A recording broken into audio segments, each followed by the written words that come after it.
এ মুসলমান, এটাই হলো দুনিয়ার নীতি। আওয়ামী লীগ দেখা শেষ, বিএনপি দেখা শেষ, এবার আমরা দেখবো কোরআন হাদিসের বাংলাদেশ। আওয়ামী লীগ দেখছি, বিএনপি দেখছি, এবার দেখবো কোরআন হাদিসের বাংলাদেশ। কে জামাত ইসলাম করে, কে চরমনাই করে, কে তাবলিগ করে, কে সারসিলের মুরিদ, কে নেসারাবাদের মুরিদ, এটা ভেদাভেদ বাদ দিয়ে আলেম ওলামারা সব এক প্ল্যাটফর্মে এসে হাতে হাত রাইখা কাঁধে কাঁধ রাইখা মুমিনের একটা ভূমিকা হিসেবে আমরা ইসলামী রাজনীতি চাই। কথা বলে আওয়ামী লীগ দেখছি, জীবন 50 বছর শেষ করছেন, বিএনপি করছেন, জীবনের 50 বছর শেষ করছেন। আওয়ামী লীগ বিএনপি শেষ কইরা এবার আসেন ইসলামের পথে আইসা হুজুরদেরকে একটু রাজনীতি করায় উপরের দিকে উঠায় দেন, কোরআন দিয়া দেশটা চলো, আর আপনার মারা গেলেও যেন এই উসিলায় জান্নাতি হওয়া যায়। কথা বলে এখন বর্তমানে দেখেন জামাত ইসলামের যিনি আমির ডক্টর শফিকুর রহমান, তার কথা শুনলে মনে হয় যেন আসমান থেকে নূর চমকায়। বলে কেন? বলে তিনি আল্লাহওয়ালা, আল্লাহর ভয় তার মধ্যে আছে না নাই? চরমনাই শায়েখে চরমনাই ইসলামী আন্দোলনের জন্য তিনি কি না করছে, হেফাজত ইসলাম, ইসলামের জন্য কি না করছে, বিভিন্ন পীর মুরিদের দরবার আছে না নাই? সবাই ইসলামকে মহব্বত করে কি করে না? আমরা চাই কে আওয়ামী লীগ করবে, কে বিএনপি করবে, কে জামাত ইসলাম করবে, কে চরমনাই করবে, কে তাবলিগ করবে, কে খেলাফত করবে, কে বিএনপি করবে, এটা আমাদের দেখার সময় নাই।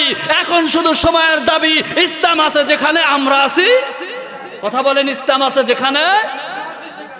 আওয়ামী লীগ বুঝি না, ও শেষ, টাইম নাই। বিএনপি বুঝি না, টাইম নাই। ওটার পিছনে ঘুরলে জাহান্নাম ছাড়া উপায় নাই। নেত্রী থুইয়া পলাইব, আর এখন নেতা খুঁজে পাই না, ঘুমাইতেও পারি না। কথা বলেন না কেন?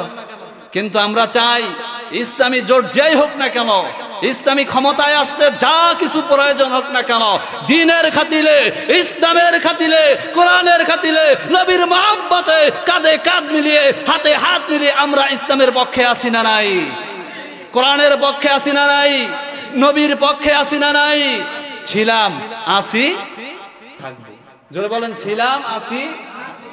এখন আর ওই আওয়ামী লীগ বিএনপি দেখানোর সময় নাই। কি নাই? সময় নাই। জামাত ইসলামের সাথে সবাই ঐক্যবদ্ধ হইতেছে।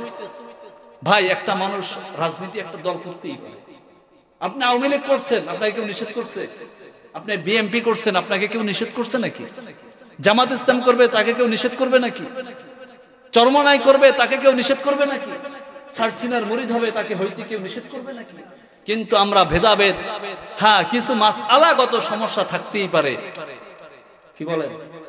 মাসআলাগত দলগত কোনো সমস্যা থাকতেই পারে, কিন্তু ইসলামের মহব্বতে, কোরআনের মহব্বতে, ইসলাম যেখানে আমরা জামাত বুঝি না, চরমনাই বুঝি না, ইসলাম পন্থী আছে যেখানে, আমরা সাধারণ মানুষ আছি হুজুরদের পাশে সেখানে, কোরআন আছে যেখানে, হুজুরদের পাশে আমরা আছি। কারা কারা তৈরি আছি? লিল্লাহে তাকবীর, লিল্লাহে তাকবীর। আল কোরআনের আলো, আল কোরআনের আলো। এখন আর ঘরে ঘরে জ্বালায় লাভ নাই, সংসদে জ্বালাইতে হবে। ঘরে ঘরে বহুত জ্বালাইছি, ঘরে ঘরে বহুত জ্বালাইয়া ঘরেই ঘুমাইতে পারি না। এখন কোরআনের আইন আমরা সংসদে চাই। যে যাক, চরমনাই যাবে যাক, জামাত ইসলাম যাবে যাক, হেফাজত যাবে যাক, সারসিনা হুজুর যাবে যাক, নেসারাবাদ থেকে যাবে যাক, হুজুরেরা যেখানে যাবে আমরা। কথা বলেন, আছে না নাই? ভেদাভেদ কইরা, দ্বন্দ্ব কইরা বাংলাদেশটার আলু ভর্তা বানাই লইছি। কথা বলেন না কেন? বাংলাদেশটারে কি করছি? আলু ভর্তা বানাই লইছি। আলু কিনতে যাইয়া আলু পাওয়া যায় না। কি বলেন? এ মুসলমান, বুঝানোর জন্য বললাম, যে যে দল করুক না কেন সেটাই কোনো সমস্যা নয়। সমস্যা হলো এক জায়গায় যদি ইসলামের পক্ষে না থাকি, সমস্যা হলো এক জায়গায় কোরআনের পক্ষে যদি না থাকি, সমস্যা হলো এক জায়গায় যদি হুজুরদেরকে সাপোর্ট না দেই, সমস্যা হলো এক জায়গায়, কারণ তুমি হুজুরদেরকে সাপোর্ট দেবা না, তুমি যাবা কই? মরতে গেলে হুজুর আর মরা লাগবে। মরা লাগবে না দোয়া লাগবে? নামাজ পড়া লাগবে, নামাজটাই তো দোয়া। মরছে হুজুর চলে, যত হুজুরের বিরোধিতা করুক, হুজুরে জামাত ইসলাম করে, হুজুরে শশীরার মুরিদ, সব দেখবেন ওদিকে। যেই মানুষ মারা যায় তখন আর হুশ থাকে না, ফোন দেয় হুজুর কই এমনি, তাড়াতাড়ি জানা যায় আসে। কথা কয় দোয়া পড়া লাগবো হুজুর, তাড়াতাড়ি চলেন দোয়া পড়া লাগবো বাড়ির মধ্যে। যত ষড়যন্ত্র করুক না কেন হুজুরের জন্য তারপর একটু ভালোবাসা আছে না নেই? এটার নাম হলো ইসলাম। তুমি যেটা করো না কেন দল মত নির্বিশেষে কালেমাদের মুসলমান এক প্ল্যাটফর্মে আসতে হবে। কালেমাদের মুসলমানদেরকে ঐক্যবদ্ধ হতে হবে। আলেমেরা হাতে হাত লাগিয়ে দ্বীন ইসলাম কায়েম করার জন্য সব দল যদি ঐক্যবদ্ধ হতে পারে, আমরাও এলাকা মহল্লা সব জায়গা থেকে আমরাও মুসল্লিরা কাঁধে কাঁধ মিলিয়ে হাতে হাত মিলিয়ে ইসলামের পক্ষে আসি না নেই? যারা বলেন আসি না নাই? দল মত নির্বিশেষে ইসলাম যেখানে আমরা সেখানে ইনশাআল্লাহ। আল্লাহ তাআলা রাব্বুল আলামিন সব ভাইদেরকে কবুল করুক, চিল্লায় বলে আমিন। তো বলতেছিলাম আল্লাহ রাসূল হলো রাহমাতাল লিল আলামিন। রহমত কেমন একটু জিকির করি, লা ইলাহা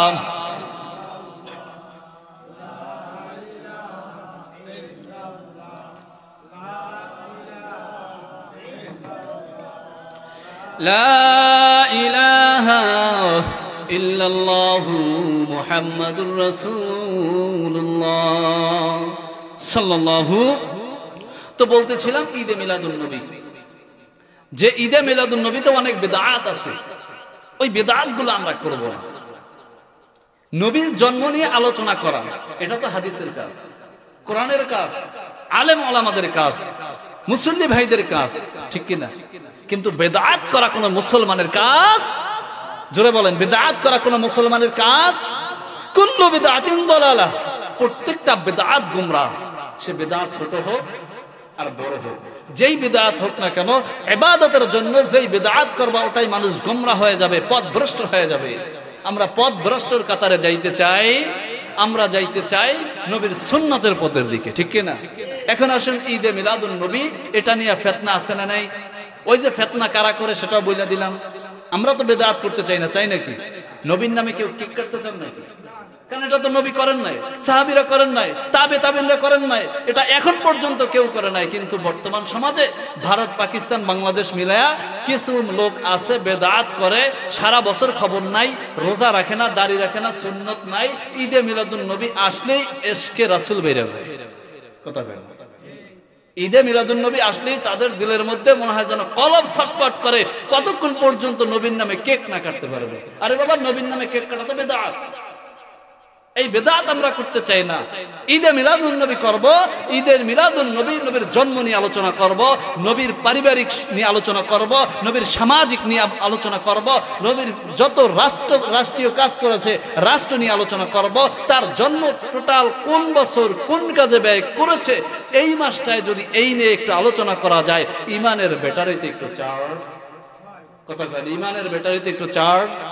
আমরা বেদাত না কইরা, আমরা যদি এই আজকে থেকে আগামী জুমা থেকে যদি আমরা নবীর এই যে নবীর 63 বছর জিন্দেগির মধ্যে 4 বছর সময় কি করছে, 10 বছরের সময় কি করছে, 15 বছরের সময় কি করছে, এটা নিয়ে যদি একটু মাঝে মাঝে আলোচনা করা যায়, তাহলে আমরা আলোচনা দ্বারা বুঝবো যে নবী করিম সাল্লাল্লাহু আলাইহি ওয়াসাল্লাম ইসলামের জন্য এবং তার উম্মতের জন্য কি কি কাজ করছে, ঠিক কি না?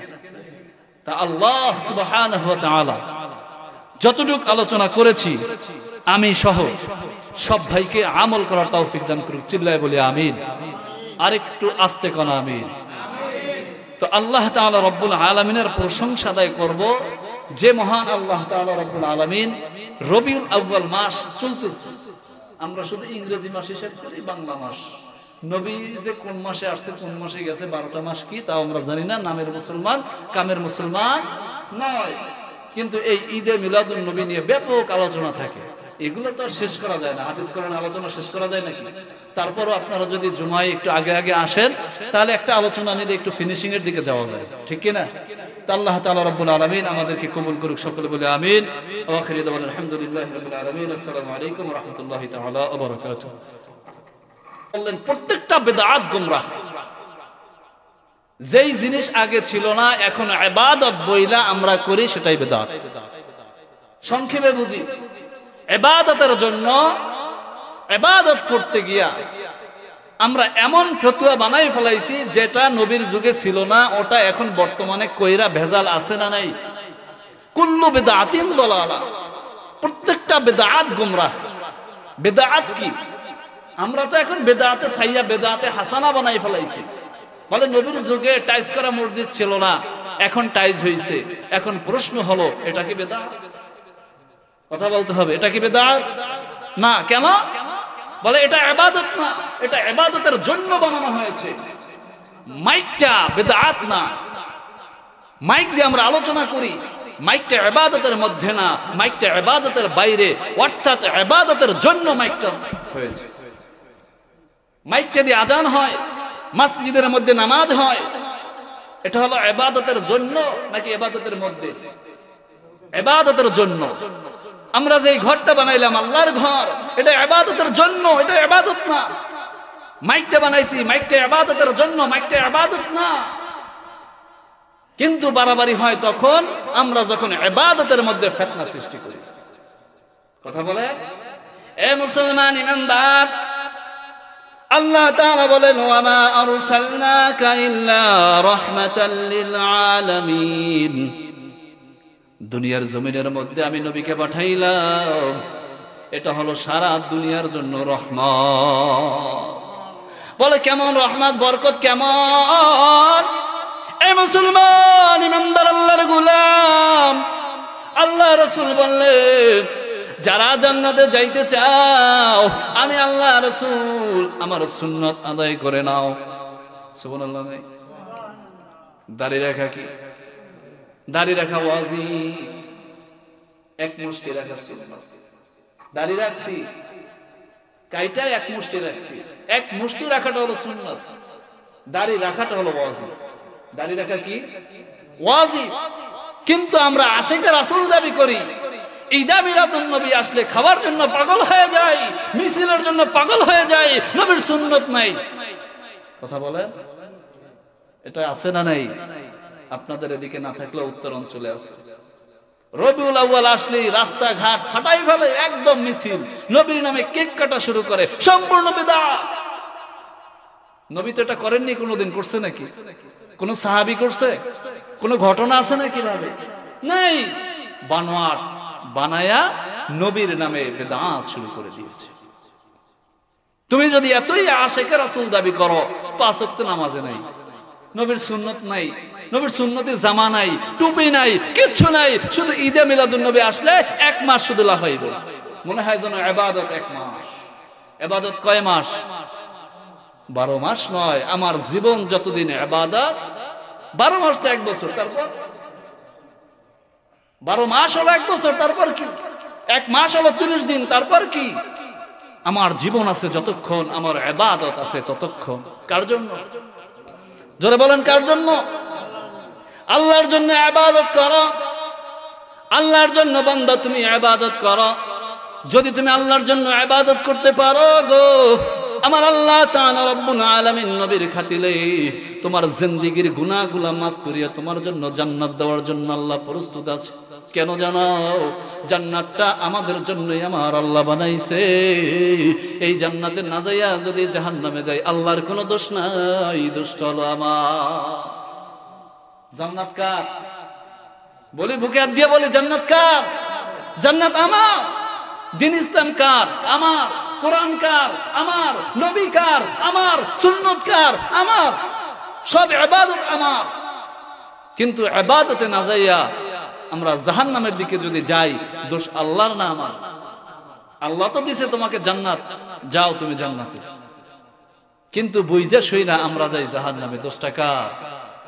এ মুসলমান, আল্লাহ রাসূল দুনিয়ার জমিনে পদার্পণ করলেন সুবহে সাদিকের সময়। রাত বলে রাতের মধ্যে দাও, দিন বলে দিনে আল্লাহ রাসূলকে পদার্পণ করে দাও। আল্লাহ তাআলা বলে দিনেও দেওয়া যাবে না, রাতেও দেওয়া যাবে না। কেন? দিনে দিলে দিনের মধ্যে দিলে ভেজাল, রাতের মধ্যে দিলে ভেজাল। আল্লাহ তাআলা রব্বুল আলামিন দুনিয়ার জমিনের মধ্যে রহমতের ফেরেশতাদেরকে ডাকে, ও রহমতের ফেরেশতারা শুনে নাও, আমার বন্ধুকে সুবহে সাদিকের সময় দুনিয়ার জমিনে পদার্পণ করব। দুনিয়ার জমিনের মধ্যে সুবহে সাদিকের সময় আসবে। কেন আসবে জানো? আমার নবী, আমার বন্ধু, আমার দোস্ত, রাহমাতাল লিল আলামিন, তারপরে আর কোন নবী আসবে না, তিনি হলো সর্বশ্রেষ্ঠ নবী। আমরা বলি নবীর পরে নবী নাই, নবী আর আসবে না, এটাই ফাইনাল ডিসিশন, ঠিক কি না? কিন্তু আমাদের বাংলাদেশে একদল কাদিয়ানী আছে, তারা বলে নবীর পরে আবার নবী আছে। নাউজুবিল্লাহ বলবেন না? এ মুসলমান, নাউজুবিল্লাহ বললেই হক আদায় হবে না। কাদিয়ানির ঠাই বাংলার জমিনে দেওয়া যাবে না। কাদিয়ানির সাথে মুসলমানের কোনো সম্পর্ক নাই, কাদিয়ানির সাথে ইসলামের কোনো সম্পর্ক নাই, কাদিয়ানির সাথে কোরআনের কোনো সম্পর্ক নাই, কাদিয়ানির সাথে বিশ্ব পয়গম্বরের কোনো সম্পর্ক নাই। কাদিয়ানির অনেক পণ্য বাংলার জমিনে বিক্রি করা হয়, আমরাও সেদিকে চিনিও না, জানিও না। এ মুসলমান, কাদিয়ানি শুধু নামে কাদিয়ানি মুসলমান, কাজের কিচ্ছু, কাজের মধ্যে কিচ্ছু না। নামের মুসলমান হলে হবে না, আমাদের মুসলমান হতে হবে কাজে, কর্মে, ধর্মে, ইসলামে, বর্ণে। কারণ তুমি যদি কাজের মুসলমান হও, তাহলে তোমার দাম আছে না নাই? কথা বলেন না কেন? দাম আছে না নাই? একজন মুসলমানের কত দাম, একজন মুমিনের কত দাম, একজন মুসলমান নেককারের কত দাম। যখন দুনিয়ার জমিনের মধ্য থেকে একজন নেককার মানুষ, আল্লাহওয়ালা মানুষ বিদায় হয়ে যায়, হাদিসের বর্ণনা দিতেছি, দুনিয়ার জমিন থেকে কোন আল্লাহওয়ালা মানুষ যদি দুনিয়ার জমিন থেকে ত্যাগ করে আখিরাতের জন্য তৈরি হয়ে যায়, মনে রাখবেন, মনে রাখবেন, ওই আল্লাহওয়ালা মানুষটার জন্য আসমান কাঁদে, জমিন কাঁদে, গাছ কাঁদে, সূর্য কাঁদে, দুনিয়ার মানুষরা চোখের পানি ফালায়া ফালায়া কাঁদে। কারণ দুনিয়ার জমিন থেকে একজন আল্লাহওয়ালা চলে গেছে। সুবহানাল্লাহ নেই? কিছুদিন আগে সারসিনা হুজুর মারা গেছে, দুনিয়ার মানুষ কান্দে, দুনিয়াটা অন্ধকার হয়ে যায়। গেল বছর আল্লামা দিলওয়ার হোসেন সাইদি সাহেব মারা গেছে, দুনিয়ার মধ্যে ভূমিকম্প শুরু হয়ে গেছে। বলে কেন? বলে দুনিয়ার থেকে কোন আল্লাহওয়ালা বুজুর্গ মানুষ যদি মারা যায়, তার জন্য আসমান কান্দে, জমিন কান্দে, গাছ কান্দে, মানুষ কান্দে। এমন কোন মানুষ নাই চোখের পানি না ফালায়। বলে কেন? বলে লোকটা ভালো ছিল, ভালোর দাম আছে না নাই? একটা উদাহরণ দিয়ে বলি, রাজনীতির গন্ধ কেউ খুঁজবেন না, সাধারণ একটা উদাহরণ দেই। বাংলাদেশের মধ্যে 15 বছর 16 বছর আওয়ামী লীগ রাজত্ব করছে কি করে নাই? কথা কইতে হইবে। আওয়ামী লীগ 15 বছর রাজনীতি করছে কি করে নাই? যাওয়ার সময় একটা নেতা নিয়েও যাইতে পারে নাই, নেত্রী আগেই চলে গেছে। কিন্তু একটু জবান খুইলা বলেন, নেত্রীর জন্য কয়টা মানুষ চোখের পানি ফেলায় কাঁদছে? কি চুপ হয়ে গেলেন কেন? নেত্রীর জন্য কয়জন চোখের পানি ফেলায় কাঁদছে? নেত্রীর তো হাজার হাজার লক্ষ লক্ষ নেতা কর্মী ছিল কি ছিল না? কয়জন নেতা কর্মী নেত্রী লয়ে গেছে? বাস্তবতার উদাহরণ, আওয়ামী লীগের আগে বিএনপি ছিল, বিএনপির যে পরিস্থিতি রাজনীতির যেদিকে চলে গেছে, কত মানুষ মারা গেছে, কয়জনের জন্য, কয়জন কাঁদছে? কথা বলেন। আরেকটু চিল্লায় বলেন সুবহানাল্লাহ। এ মুসলমান, এখন যদি আমাদেরকে জিজ্ঞেস করা হয় এখন কি মাস চলে, সবাই বলবে ইংরেজি মাস। যারা ধান লাগায় তারা বলবে বাংলা মাস। কিন্তু তুমি আমি এমন মুসলমান হইলাম, পারি না বলতে আরবি মাস। কথা ঠিক কিনা? আমরা ইংরেজি পারি, বাংলা পারি, কিন্তু আরবি কি মাস চলে এটা আমাদের মাথায় নাই। এই মাস চলতেছে রবিউল আউয়াল মাস। সুবহানাল্লাহ নাই? এ মুসলমান ইমানদার, রবিউল আউয়াল মাস বড় দামি একটা মাস, যে মাসের মধ্যে আল্লাহ তাআলা রব্বুল আলামিন বিশ্ব পয়গম্বরকে দুনিয়ার জমিনে পাঠিয়ে দিয়েছে। কেন পাঠাইলো? কেন পাঠাইলো? বিশ্ব পয়গম্বর আসমানের জন্য রহমত, জমিনের জন্য রহমত, মাসের জন্য রহমত, দুনিয়ার জন্য রহমত। ও মুসলমান ইমানদার, আল্লাহ তাআলা রব্বুল আলামিন তার বন্ধুকে আমাদের জন্য রহমত হিসেবে পাঠিয়ে দিয়েছে। আর একটু চিল্লায় এখন সুবহানাল্লাহ। এ মুসলমান ইমানদার, সংক্ষেপে বলে যাই, বিশ্ব পয়গম্বর আখির নবী, শেষ নবী হযরত মুহাম্মদুর রাসূলুল্লাহ সাল্লাল্লাহু আলাইহি ওয়াসাল্লাম রবিউল আউয়াল মাসে দুনিয়ার জমিনে আসছে। সুবহানাল্লাহ। রাজুরে যেই মাসে দুনিয়ার জমিন আসছে সেই মাস আজকে চলতেছে। এই মাসের কত দাম! এই মাসের মধ্যে আমার আল্লাহ কত নিয়ামত রেখে দিয়েছে, কিন্তু আমরা মনে করি শুধু রবিউল আউয়াল মাস আসলেই মনে করি ঈদে মিলাদুন নবী। কথা বলেন এ মুসলমান ইমানদার, আল্লাহ তাআলা রব্বুল আলামিন তার বন্ধুকে দুনিয়ার জমিনে পাঠাইলো। মানে কেন পাঠাইছে? কারণ আমরা জানি দুনিয়ার মধ্যে আল্লাহ তাআলা যে ধর্মটা দিয়েছে, ইসলাম ধর্ম, এটাই হলো আমাদের জন্য সত্য ধর্ম। Islam is the complete code of life. ইসলামটা হলো পরিপূর্ণ জীবন ব্যবস্থা, যে জীবন ব্যবস্থা আমার রব বানিয়ে দিয়েছে। সুবহানাল্লাহ পড়েন। আমাদের ধর্ম হলো ইসলাম, আমাদের রব হলো আল্লাহ, আমাদের নবী হলো হযরত মুহাম্মদুর রাসূলুল্লাহ, আমাদের কিতাব হলো আল কুরআন। আল্লাহ তাআলা রব্বুল আলামিন দুনিয়ার জমিনের মধ্যে লক্ষাধিক নবী রাসূল পাঠাইছে। সব নবী রাসূলদেরকে কিতাব দেন নাই। 104 খানা কিতাব আছে না নাই? 104 খানা কিতাবের মধ্যে 103 খানা আমরা জানিও না। শুধু আমরা কয়েকখানা কিতাবের নাম জানি। তাওরাত কিতাব, জবুর কিতাব, ইনজিল কিতাব, হাতে গোনা 4-5টার নাম জানি। কিন্তু আল্লাহ তাআলা রব্বুল আলামিন বলল, তোমাদের জন্য 104 খানা কিতাব দিলাম। 104 খানা কিতাবের মধ্যে যেই কিতাবটা সর্বশ্রেষ্ঠ, যেই কিতাবটা পড়লেও সব হয়, যে কিতাবটা ধরলেও সব হয়, যে কিতাবের দিকে তাকাইলেও সব হয়, ওই কিতাবটা আমি বিশ্ব পয়গম্বর হযরত মুহাম্মদুর রাসূলুল্লাহ সাল্লাল্লাহু আলাইহি ওয়াসাল্লামের উপর দিয়ে দিয়েছি।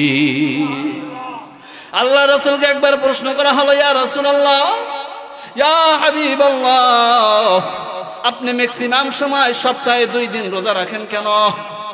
আল্লাহ রাসূল জবাব দেয়, সাহাবীরা রে, আমি সপ্তাহে 2 দিন রোজা রাখি, কারণ হলো আমার উপর যেই দিন আল্লাহ তাআলা কোরআন দিয়েছে সেদিন ছিল সোমবার। সুবহানাল্লাহ নাই? যেদিন আমার উপর কোরআন নাজিল হলো, ইকরা বিসমি রাব্বিকাল্লাযী খালাক, যে সময় সূরা আলাকের 5 আয়াত আমি আল্লাহর রাসূল আমার উপর যখন নাজিল হইল, জিবরাইল যখন ওহী নিয়ে আসলো, সেদিন ছিল সোমবার। আর আমি আল্লাহ রাসূল যেদিন আমার মা আমিনার পেট থেকে আমি দুনিয়ার জমিনে পদার্পণ করেছি, সেই দিনটাও ছিল সোমবার। আর জোরে কোন সুবহানাল্লাহ। এবার আল্লাহ রাসূল হাদিসের সাথে মিলান, জীবনের সাথে মিলাই দেন, যে আল্লাহ রাসূল বলছে কোরআন নাজিল হয়েছে এজন্য আমি রোজা রেখেছি, কিন্তু আমি যেদিন দুনিয়ার জমিনে পদার্পণ করেছি সোমবার হিসাবে আমি প্রতি সপ্তাহে রোজা রেখেছি। কিন্তু নবী করিম সাল্লাল্লাহু আলাইহি ওয়াসাল্লাম তিনি দুনিয়ার জমিনে যতদিন হায়াত পেয়েছে একদিনও তিনি তার জন্মদিন পালন করেন না। একদম নবীর জন্মদিন পালন করেননি। কিন্তু ঈদে মিলাদুন নবী আসলে আমরা নবীর জন্মদিন নিয়ে আলাপালাপি করি শুধু 1 মাস। নবীর মায়া ভালোবাসা কি 1 মাস? নাকি আমাদের জীবন আছে যতদিন নবীর ভালোবাসা আছে ততদিন? কথা বলেন। একদল মানুষ আছে রবিউল আউয়াল মাস আসলে আশিকে রাসূল হাজির। কি আছে? আশিকে রাসূল। নবীর জন্মদিন পালন করতে গিয়া কেক কাটে, কেক খায়, আছে না নাই? নবীর জন্ম দিয়ে কেক কাটা, কেক বিতরণ করা সম্পূর্ণ হারাম। নবীর জন্মদিন পালন করা, কেক কাটা, এটা কি হারাম। আল্লাহ রাসূল তার জন্মদিন তিনি পালন করছে রোজা রেখে।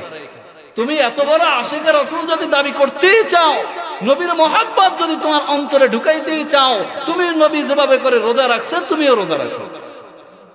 কথা বলে। কিন্তু একটা ব্যাপার আছে, যেটা হলো আমরা সাধারণ যারা ইমাম, মুফতি, মুহাদ্দিস, বক্তা যারা রয়েছে, ঈদ মিলাদুন নবী নিয়ে, নবীর জন্ম বৃত্তান্ত নিয়ে আলোচনা করে, নবীর সিরাত নিয়ে আলোচনা করে, নবীর জন্ম নিয়ে আলোচনা করে। আলোচনা হলো এক জিনিস, আর কেক কাটা হলো, কথা বলে। নবী করিম সাল্লাল্লাহু আলাইহি ওয়াসাল্লাম দুনিয়ায় আসছে, খুশি না বেজার? বলে কেমন খুশি? আল্লাহ রাসূল দুনিয়ার জমিনে আসবে, সব জায়গায় সয়লাব হয়ে গেছে। মা আমেনা বিশ্ব পয়গম্বর হযরতে মুহাম্মদুর রাসূলুল্লাহ সাল্লাল্লাহু আলাইহি ওয়াসাল্লামকে যখন তার গর্ভে এসেছে, তখন তিনি রাস্তা দিয়ে হাঁটলেও আল্লাহ তাআলা রব্বুল আলামিন আসমান থেকে মেঘমালা তার মাথার উপরে দিয়ে দেয়। সুবহানাল্লাহ নাই? কূপ থেকে পানি উঠাবে, মক্কা নগরের ভিতরে অনেক বড় কূপ, কেউ পানি উঠাইতে পারে না। কিন্তু মা আমেনা যখন কূপের নিকটে চলে যায়, বালতি দিয়ে রশি দিয়ে যখন কূপের ভিতরে পানি উঠানোর জন্য বালতিটা ফালায়া দেয়, আল্লাহ তাআলার কুদরতি অন্তরে জোশ মেরে যায়। রহমতের ফেরেশতাদেরকে ডাকা হয়, ও রহমতের ফেরেশতারা যাও, এই কূপের পানি নিচ থেকে উপরে ভাসমান করে দাও, কারণ যে পানি নিতে এসেছে তিনি আর কেউ নয়, তিনি তার মা রাহমাতাল লিল আলামিনের মা। এ মুসলমান, নবী আসবে এজন্য খুশি কেমন? আসমান খুশি, জমিন খুশি। নবী করিম সাল্লাল্লাহু আলাইহি ওয়াসাল্লাম দুনিয়ার জমিনে আসবে, এজন্য রাত ডাক দিয়ে বলে, মালিক রাতের বেলায় বিশ্ব পয়গম্বরকে আপনি এই দুনিয়ার জমিনে পদার্পণ করেন, তাহলে আমার রাতের দাম বাইরে যাবে। সুবহানাল্লাহ নাই? দিন ডাক দিয়া বলে, আল্লাহ আপনি দুনিয়ার জমিনে আপনার বন্ধুকে পাঠাইবেন, রাতে পাঠায় কোনো লাভ নাই, দিনে পাঠায় দাম, দিন দামি হয়ে যাবে। রাত বলতেছে রাতে পাঠান, আর দিন বলতেছে দিনে পাঠান। কেন? বলে রাতে পাঠাইলে রাত দামি হয়ে যাবে, দিনে পাঠাইলে দিন দামি হয়ে যাবে। আল্লাহ তাআলা রহমতের ফেরেশতাদেরকে ডাকে, ও রহমতের ফেরেশতারা শুনে নাও, আমার বন্ধুকে এমন টাইমে আমি দুনিয়ার জমিনে পাঠাবো, রাতও খুশি হয়ে যাবে আর দিনও খুশি হয়ে যাবে। বিশ্ব পয়গম্বরকে আল্লাহ তাআলা রব্বুল আলামিন মা আমেনার পেট থেকে দুনিয়ার জমিনে পদার্পণ করছে এমন একটা সময়, যেই সময়টা দিনও ছিল না, যেই সময়টা রাতও ছিল না, যেই সময়টা ছিল হালকা অন্ধকার হালকা পরিষ্কার, অর্থাৎ সবে সাদিকের সময়। বিশ্ব পয়গম্বর আখিরি নবী হযরতে মুহাম্মদুর রাসূলুল্লাহ সাল্লাল্লাহু আলাইহি ওয়াসাল্লামকে দুনিয়ার জমিনে পদার্পণ করেছে। এখন বলেন, নবী দুনিয়ায় আসছে, আমরা খুশি না বেজার? কথা বলেন। নবী দুনিয়ার জমিনে আসছে, আমরা খুশি হয়ে গেছি, কিন্তু খুশির চোটে এমনও আশিকে রাসূল আছে, দাড়ি নাই, টুপি নাই, নবীর সুন্নাত নাই। ঈদে মিলাদুন নবী আসলে এমন মিছিল মিটিং শুরু করে, নবীর নামে তারা দুরূদ পড়া বাদ দিয়া বেদাত শুরু করে দেয়। কুল্লু বিদআতিন দালালাহ,